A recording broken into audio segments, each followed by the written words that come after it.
Eux, ils marchent par la foi et non par la vue. Mais moi, je vous conseille vivement de marcher par la connaissance scientifique et historique, notamment celle de nos ancêtres kémites, par les cinq sens et par l'intelligence. À vous, à Pierre.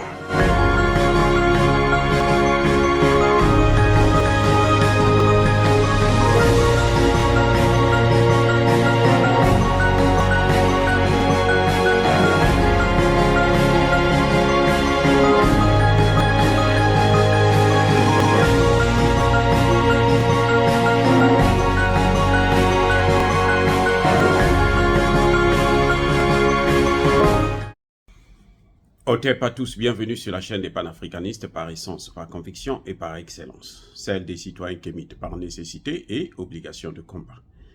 Nous sommes une chaîne qui n'est guidée que par nos ancêtres et rien que par les ancêtres qui appartiennent à l'égrégore du monde noir. Par conséquent, nous ne croyons en aucun dieu venu de l'étranger. Toutefois, cette vidéo n'est aucunement destinée à inciter à la haine ou à la violence, car nous menons un combat qui est d'abord et avant tout spirituel, intellectuel et démocratique. Ensuite, il est politique, géopolitique et géostratégique. Contre l'impérialisme, le colonialisme, le néocolonialisme et l'endo-colona, qui sont tous qualifiés de crimes contre l'humanité. Nous menons ce combat sur la base du principe fondamental que nous avons hérité de nos ancêtres kémites, qui est celui de la Mahat, c'est-à-dire solidarité, vérité et justice. Vous êtes donc en droit de connaître la vérité et nous avons l'obligation de vous dire la vérité, rien que la vérité, afin que justice soit rendue au continent africain. Et ça, c'est notre modeste contribution dans cette noble lutte en faveur de la souveraineté, la dignité, la solidarité et l'unité africaine. C'est exactement ça que nous appelons le panafricanisme. Bien-aimés frères et sœurs, ça y est, ce que nous avons toujours dit, ce que j'ai toujours demandé, ce que j'ai toujours demandé aujourd'hui, eh bien, c'est sorti. C'est pour ça que j'aime ces chefs d'État. Franchement, je suis admiratif. Hein. Parfois, je les critique. Hein. Je critique même sévèrement Assimi Goïta, Ibrahim Traoré et Tchani. Mais au fond de moi, je sais que c'est justement les hommes du moment. Ce sont les hommes qu'il faut à la place qu'il faut. Le président Assimi Goïta a déclaré caducs les accords d'Alger. Dans son discours à la nation, il a été clair.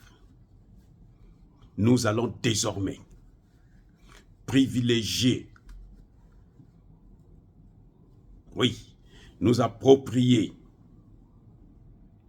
national, l'appropriation privilégiée, l'appropriation nationale, ça c'est son terme à lui. Privilégier l'appropriation nationale du processus de paix. Sous-entendu, le processus de paix d'Alger est terminé. Les négociations doivent être directes. Parce que ce que demande le président, c'est un dialogue direct entre Maliens. On n'a plus besoin des Algériens, on n'a plus besoin de la communauté internationale, on n'a plus besoin des Français. Et c'est ça que nous demandons depuis très longtemps. Bravo, Monsieur le Président. C'est tout ce que j'attendais. C'est ça qu'il le déclare. Maintenant, personne ne peut dire que le président n'a pas déclaré caduc les accords d'Alger. Non. De toutes les façons, Alger est maintenant dans le conflit. Alger fait partie intégrante du conflit. Nous avons découvert que les terroristes sont passés par l'Algérie avec les armes pour venir attaquer le Mali.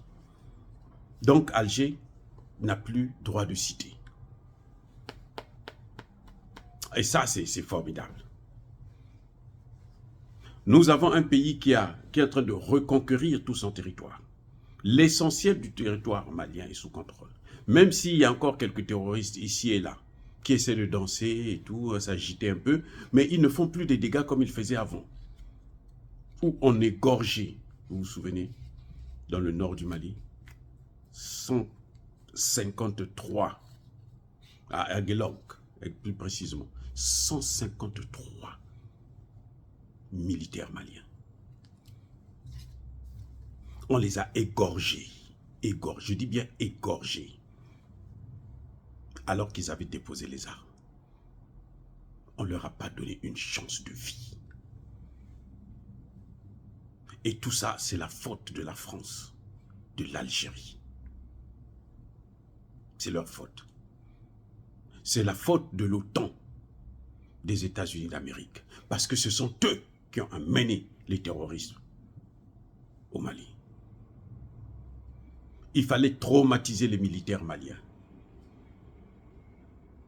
Maintenant que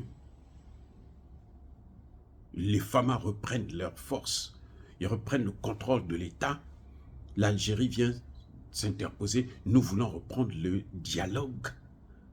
Qui est l'Algérie pour qu'elle puisse être celle qui doit dicter la loi au Mali? L'Algérie est un État souverain, le Mali est un État souverain. On se respecte parce que nous sommes des voisins, parce que nous sommes condamnés à vivre ensemble. Mais on n'est pas obligé de suivre la même voie que l'autre. C'est ça justement que ça veut dire. Et c'est ce que l'Algérie n'a pas compris. Là, le président Assimi Goïta a été clair. Il dit maintenant c'est le dialogue direct entre les Maliens. On n'a plus besoin d'un étranger. Monsieur l'Algérien, Tebboune, reste chez toi. Il y a aussi le terrorisme en Algérie. On a vu comment ils ont combattu le fils. Ils ont volé la victoire du fils. Tout le monde le sait. Maintenant, ils veulent venir voler le travail que l'armée malienne est en train de faire. C'est fini. Assimi Goïta, vous avez raison sur toute la ligne. Un pays qui a une constitution, un pays qui a une armée, qui est capable de sécuriser maintenant tout son territoire, n'a plus besoin de quelqu'un d'autre pour venir lui dicter la loi. C'est ce qui se passe aux États-Unis. Vous avez déjà entendu quelqu'un se mêler dans les histoires de Trump, l'échec quand Trump a perdu l'élection, quand Trump a accusé Biden, il accuse jusqu'aujourd'hui Biden d'avoir triché. Vous avez déjà vu un pays étranger se mêler de ça? Non. Parce qu'ils ont la possibilité, la capacité de gérer leurs affaires eux-mêmes, parce qu'ils sont souverains, parce qu'ils ont une armée, parce qu'ils contrôlent leur territoire. Et ils n'ont pas besoin d'aller à l'étranger pour aller négocier. Chaque fois qu'on a négocié à l'étranger, ça a été catastrophique pour nos pays. Vous vous souvenez de Marcoussis avec Laurent Gbagbo? Quand ils ont fait ça, est-ce que Guillaume Soro s'est calmé? Non. Malgré le fait qu'on lui avait donné le poste de Premier ministre, Guillaume Soro a continué à martyriser le peuple ivoirien. Par leur faute, la faute de Guillaume Soro, de El Alassane Ouattara, on a eu plus de 20 000 morts. Tout ça, ça veut dire quoi? Des accords à l'étranger. Regardez le Congo démocratique, les accords d'Arusha. On quitte le Congo, un vaste territoire de plus de 2 300 000 km² pour aller quelque part ailleurs signer des accords. En Angola, en Tanzanie, en ceci, en cela. Est-ce que ça apporte la paix? Non. Si on veut la paix, les enfants du pays doivent s'asseoir au Mbongi. C'est ça la tradition africaine, s'asseoir au Mbongi, discuter.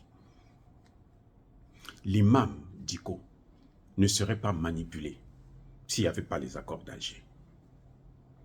On aurait pu sauver cette âme. Parce que là, il est perdu, là.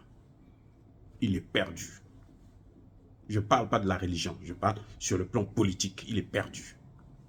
On aurait pu le sauver. Mais comme ça s'est passé à Alger, l'Algérie a ses intérêts. L'Algérie, on se rend compte que l'Algérie voulait prendre une partie du nord du Mali. Elle veut exploiter le pétrole qui appartient aux Maliens. Et puis voilà ce que ça donne. Voilà les accords d'Alger. Maintenant, Assimi Goïta dit, c'est fini. Ces journalistes, les piètres journalistes qui parlaient de lui comme étant un génocidaire, un suicidaire, ok. Ils n'ont qu'à venir maintenant, on va les voir. Nous ne voulons plus d'eux. Ils n'ont qu'à rester chez eux, nous on reste chez nous et on se respectera. Parfois le respect, quand vous allez trop chez des gens, on vous prend pour des gens qui n'ont rien à faire chez eux, qui n'ont pas de maison, des sans domicile. Il faut apprendre à rester chez soi. Maintenant, le Mali a fait le choix de dialoguer directement avec les Maliens qui veulent dialoguer, pas les Maliens qui veulent la guerre. Et le président Assimi Goïta a été clair. Il est hors de question de parler des questions de souveraineté, de l'intégrité territoriale. Non. Votre décentralisation, là, gardez ça en France ou en Algérie. N'amenez pas ça au Mali. Il n'y aura plus d'intégration, de décentralisation. Voilà. Tout le territoire doit être contrôlé par le pouvoir de Bamako. Et le pouvoir de Bamako va dépêcher des services de l'administration dans toutes les régions. Voilà comment ça devrait se passer. C'est fini encore d'aller, on va à Alger, nous, on a des armes, on veut que les militaires rentrent. Non.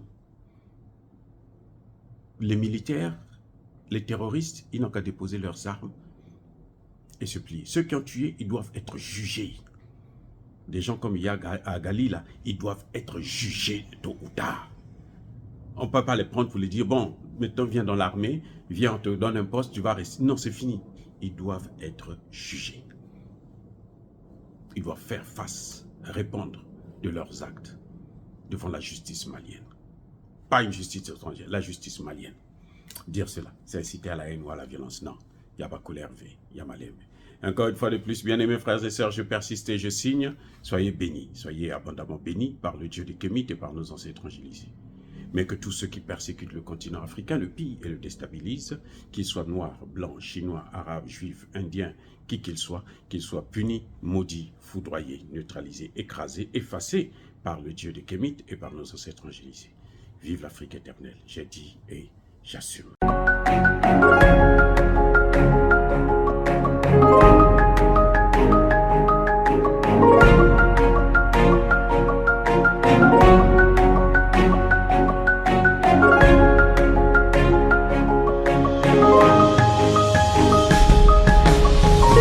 Bien-aimés frères et sœurs, vous connaîtrez la vérité et la vérité vous affranchira. Ça, c'est pas moi qui le dis, c'est la Bible qui le dit.